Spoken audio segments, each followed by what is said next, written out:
Baik, terima kasih Anda masih menyaksikan Sulawesi Tengah hari ini. Informasi selanjutnya kami akan berdialog langsung dengan Kepala Dinas Pendidikan dan Kebudayaan Kota Palu, Bapak Ansyar Sutiadi. Setelah kurang lebih 3 bulan para siswa tidak bersekolah akibat pandemi COVID-19.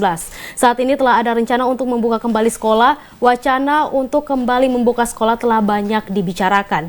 Untuk mengetahui sejauh mana wacana kembali membuka sekolah ini khususnya untuk Kota Palu, kita akan tersambung dengan Kepala Dinas Pendidikan dan Kebudayaan Kota Palu, Bapak Ansyar Sutiadi. Baik, selamat sore Pak Kadis. Selamat sore. Baik Julius Pak. Dan Yunita. Baik Pak Kadis, sehat Pak? Alhamdulillah. Baik Sehat Pak walafiat. Kadis. Ya, mohon maaf lahir dan batin Pak di awal ini Pak. Sama-sama. Baik Ucapan Pak yang Kadis. sama buat semua yang merayakan. Baik Pak Kadis, ada edaran terbaru 005/Dikbud yang menyatakan bahwa masa belajar di rumah diperpanjang hingga 11 Juli 2020 Pak. Apa yang menjadi konsiderannya Pak? Ya, konsideran utamanya satu, perpanjangan terkait masa belajar ya. Kemudian acuan kita kepada Permendikbud nomor 4 tahun 2020 tentang kebijakan pendidikan, kemudian maklumat Kapolri, dan kemudian surat edaran Wali Kota Palu. Demikian. Baik Pak Kadis, apakah sekolah akan dibuka kembali pada tanggal 13 Pak? Ini sesuai dengan kalender pendidikan ajaran baru 2020-2021. Ya, jadi saya ingin jelaskan bahwa kalender pendidikan kita tidak akan bergeser sesuai dengan penyampaian Bapak Mendikbud bahwa tahun ajaran itu tetap dimulai pada tanggal 13 Juli 2020. Nah, tapi untuk proses belajar mengajar di sekolah atau belajar mengajar secara tatap muka ini belum tentu kita laksanakan pada awal tahun ajaran baru. Kenapa? Karena kita akan melihat terus perkembangan terkait penyebaran virus corona di Indonesia, khususnya di Kota Palu, Provinsi Sulawesi Tengah. Terus kita akan melihat bagaimana kebijakan dari tim gugus tugas terhadap tatanan baru kehidupan kita atau disebut dengan new normal. Demikian juga bagaimana kebijakan Pak Wali Kota. Artinya kami akan sangat berhati-hati sebelum memulai masa pembelajaran di sekolah atau tatap muka secara langsung dalam kegiatan belajar mengajar. Demikian. Baik, Pak Kadis, artinya ketika ada wacana yang beredar kemudian dianggap begitu hingga Januari 2021 akan dimulai tahun ajaran baru, ini tidak benar sama sekali Pak Kadis. Tetap 13 Juli 2020 Pak. Yang itu tahun ajaran baru ya? Ya. Tahun ajaran baru, kemudian yang beredar itu wacana memulai belajar mengajar secara tatap muka atau belajar mengajar di sekolah yang berkembang di awal Januari. Bukan tahun ajaran baru. Tahun ajaran baru kita sudah sepakat, Mendikbud juga sudah menyampaikan bahwa tahun ajaran baru kita tidak bergeser di tanggal 13 Juli tahun 2020. Baik, jadi kami tegaskan kembali Pak, tahun ajaran baru tetap di 13 Juli, namun pembelajaran tatap muka bisa saja di Januari 2021, begitu Pak? Betul, betul. Ya, baik. Baik Pak Kadis, apakah ada respon orang tua sejauh ini jika sekolah akan dibuka kembali? Ya, dalam beberapa kali wawancara, baik melalui media lokal maupun secara media media seperti televisi ini ya. Baik, Pak Kadis, Pak Ansyar Sutiadi, SOS MSI, Kadis Pendidikan Kebudayaan Kota Palu, masih mendengarkan kami? Ya, halo? Ya, baik. Respon orang tua sejauh ini Pak, apakah ini sudah beredar begitu Pak, bahwa tahun ajaran baru ini tetap ada di tanggal 13 Juli Pak? Iya, orang tua sudah berapa kali kami berkomunikasi melalui media, ya, baik elektronik maupun media cetak, ya, itu tanggapannya beragam. Ya, ada yang siap untuk itu, ada yang berharap jangan dulu sampai situasi betul-betul kondusif. Nah, tetapi kami sampaikan yang akan berjalan ini adalah tahun ajaran baru. Tidak ada pergeseran tahun ajaran baru. Kenapa? Karena anak-anak kita yang sudah lulus SD di kelas 6, sudah lulus SMA di kelas 12, sudah lulus SMP yang mau ke SMA, demikian juga yang PAUD atau TK ini harus sudah melanjutkan ya pelajarannya di awal tahun ajaran baru. Demikian. Baik. Pak Kadis, kalau kita melihat data yang dikeluarkan dari Dinas Kesehatan begitu bahwa kurva kita untuk Kota Palu melandai Pak, dan kemudian juga kemarin kita sudah dengar berita bahwa pasien terkonfirmasi positif pun juga sekarang berjumlah 0 Pak. Apakah ini tidak akan menjadi pertimbangan Pak dari Dinas Pendidikan dan Kebudayaan untuk tetap saja bersekolah Pak? Iya, semua akan menjadi pertimbangan kita terkait situasi Kota Palu yang alhamdulillah sampai dengan hari ini berkat kerja keras Bapak Wali Kota kita, Bapak Dr. Andus Hidayat, itu pasien yang terkontaminasi, terpapar itu sudah nol. Nah, nanti kita akan melihat sampai sejauh mana kondisi ini untuk dapat kita memulai situasi bersekolah kembali. Kenapa itu tadi yang kami harus siapkan bagaimana ya agar protokol pendidikan kita, protokol kesehatan kita bisa terapkan di lingkungan sekolah ketika kegiatan belajar mengajar itu terlaksana. Intinya saat ini kami lagi menyiapkan protokol pendidikan dan protokol kesehatan. Ketiga, situasi untuk Kota Palu ya, pandemi ini sudah melandai, tidak ada lagi yang terkontaminasi terinfeksi virus corona, ya kita akan menunggu melaporkan kepada gugus tugas dan melaporkan kepada Kemendikbud kesiapan kita untuk memulai sekolah. Demikian. Baik Pak Kadis, protokol kesehatan seperti apa yang akan diberlakukan jika kita kembali bersekolah? Nah, kalau protokol kesehatan sudah pasti memakai masker, ya, menjaga jarak. Nah, protokol pendidikan yang ingin kami siapkan, protokol pendidikan itu seperti apa? Misalnya, ya, kita harus memulai sekolah jam 8 pagi, yang kemudian kita akan melakukan shift, ya, satu kelas yang semula untuk SD itu paling banyak 28, kita bagi dua menjadi 14 orang saja satu kelas. Bisa kita shift pagi satu, kita shift siang satu. Atau kita mengatur shift berdasarkan hari. Ya, hari ini kelas 1, hari besoknya kelas 2, hari berikutnya lagi kelas 3. Kita shift demikian. Kemudian tidak ada waktu istirahat. Kemudian tidak ada jajanan yang bisa dibawa oleh tidak bisa berjajan di sekolah. Kenapa? Karena kita betul-betul menghindari yang namanya kerumunan, yang namanya kontak langsung sesama peserta didik. Ini harapan kita. Kemudian kita berharap orang tua juga bisa mengantar jemput anaknya di waktu-waktu yang telah ditentukan. Kenapa? Karena protokol pendidikan ini adalah tanggung jawab bersama orang tua, pihak sekolah, dan kita sebagai dinas, ya, selaku manajer pendidikan di Kota Palu. Baik, Pak Kadis, artinya sejauh ini sudah sampai tahap apa Pak penggodokannya? Ada shifting yang akan diberlakukan, kemudian tidak akan dibukanya kantin dan tidak diizinkan orang tua untuk mendekat begitu Pak ke lingkungan sekolah?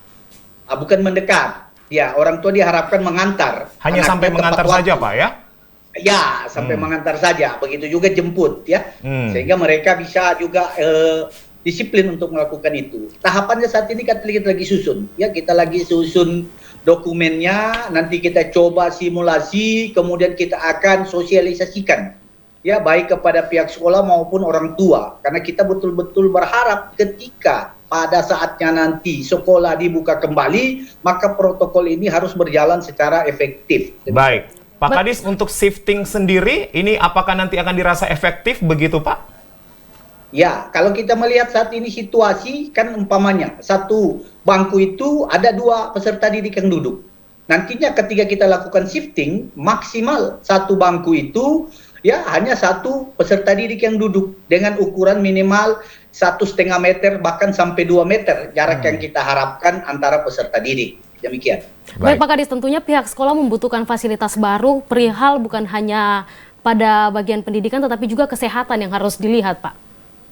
Ya, ini yang kita sudah harapkan, kita sudah sampaikan kepada semua kepala sekolah agar menyiapkan, memperbanyak fasilitas cuci tangan pakai sabun, ya. Kemudian mempersiapkan penyemprotan disinfektan dengan memanfaatkan dana BOS yang ada, ya, demikian. Artinya pendanaan nanti Pak akan direlokasi begitu Pak? Ya, saat ini sudah direlokasi karena dana BOS ini kan tidak termasuk dana yang digeser.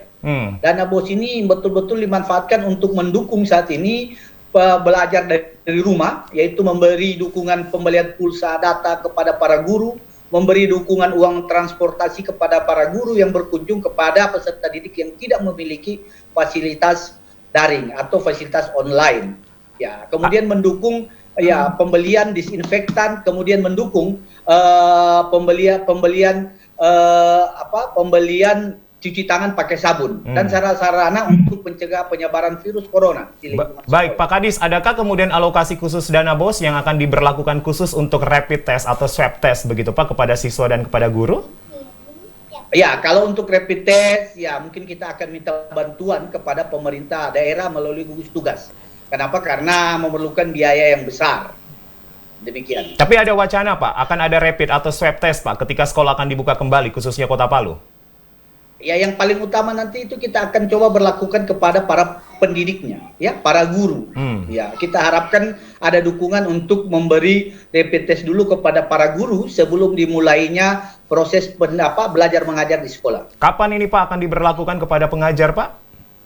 Ya, makanya kita melihat waktunya, timingnya dulu. Kalau Oke. sudah siap, baru kita lakukan. Kenapa? Karena kita jaga jangan terlalu jauh jaraknya rapid test. Karena bisa saja setelah rapid test terlalu jauh, bisa saja dia kena lagi kan? Baik. Nah, jadi kita betul-betul menghitung waktu, sehingga waktu yang tepat kita akan lakukan langkah-langkah. Makanya saat ini kami lagi menyusun, setelah menyusun kita akan simulasi, setelah simulasi kita akan sosialisasi. Sehingga ketika sekolah dibuka, semua kesiapan ya, kepala insan pendidikan mulai dari kepala sekolah, guru, peserta didik, orang tua peserta didik, semua siap untuk berada di tata kehidupan baru di lingkungan sekolah masing-masing. Baik Pak Kadis, bagaimana tanggapan Pak Kadis tentang rekomendasi KPAI untuk tidak membuka sekolah? Ya, dalam situasi yang pandemi ya pasti kita tidak akan membuka, ya kan? Tetapi tidak mungkin sekolah ini tidak akan dibuka pada saatnya. Ya, rekomendasi itu kita terima pada saat ini, kita tidak membuka sekolah, tetapi pada saatnya nanti, ya situasi sudah kondusif, ya kita akan buka sekolah ini. Tidak mungkin sekolah ini kita akan tutup setiap saat. Kita menghargai dan kita lakukan saat ini, Kota Palu sendiri mendorong lagi perpanjangan sampai di tanggal 11 Juli 2020. Baik Pak Kadis, pada saat ini masih melakukan belajar di rumah. Bagaimana efektivitas belajar di rumah hingga saat ini dan bagaimana implementasinya, Pak? Efektivitas kita harus jujur akui tidak efektif.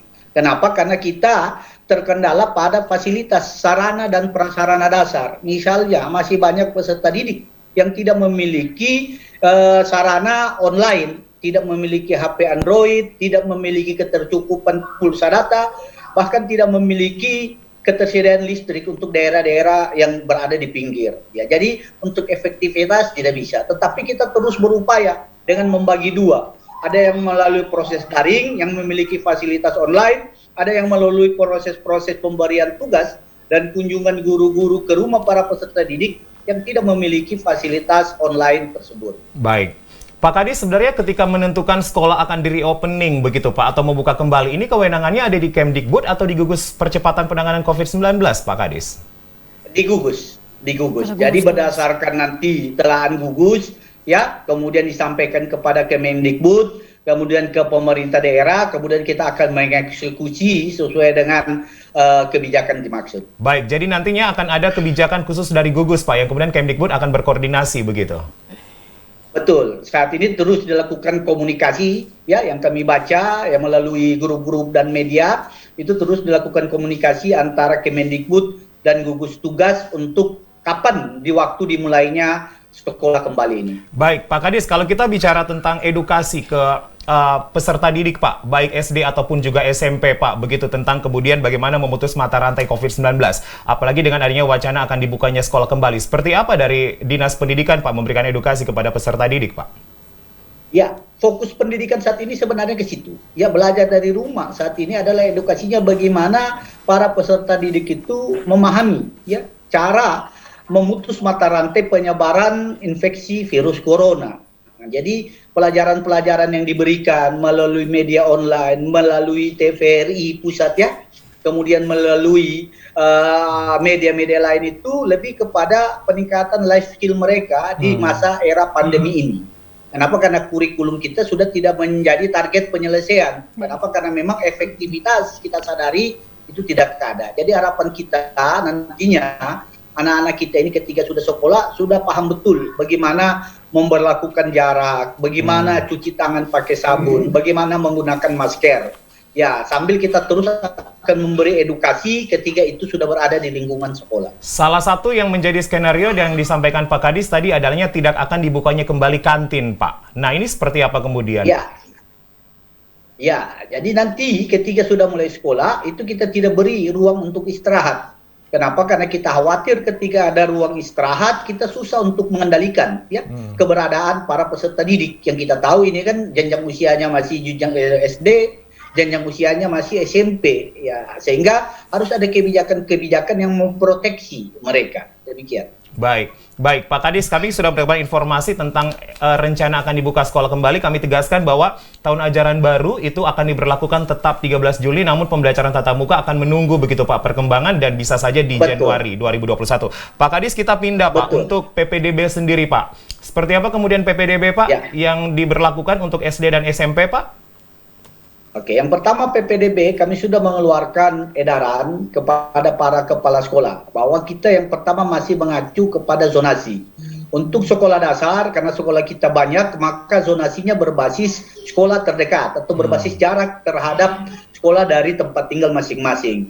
Sedangkan untuk zonasi SMP, karena sekolahnya terbatas, maka kita memerlukan zonasi wilayah, wilayah kelurahan. Ya, demikian. Baik.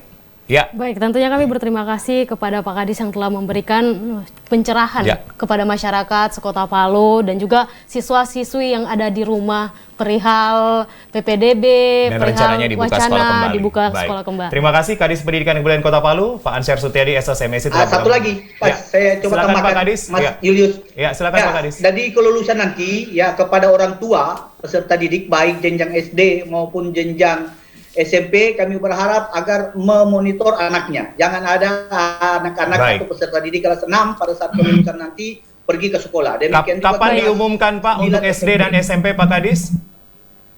SMP tanggal 5 Juni, SD tanggal 15 Juni. Baik Pak Kadis, terima kasih atas informasinya telah bergabung bersama kami di Sulawesi Tengah hari ini. Sehat selalu Pak Kadis. Terima kasih, sama-sama. Baik, selamat sore. Dan pemirsa, itulah yang menjadi perbincangan kami bersama Kadis Pendidikan Kebudayaan Kota Palu, Ansyar Sutiadi, tentang rencana akan dibukanya atau reopening sekolah kembali. Kami lanjutkan informasi kami kembali.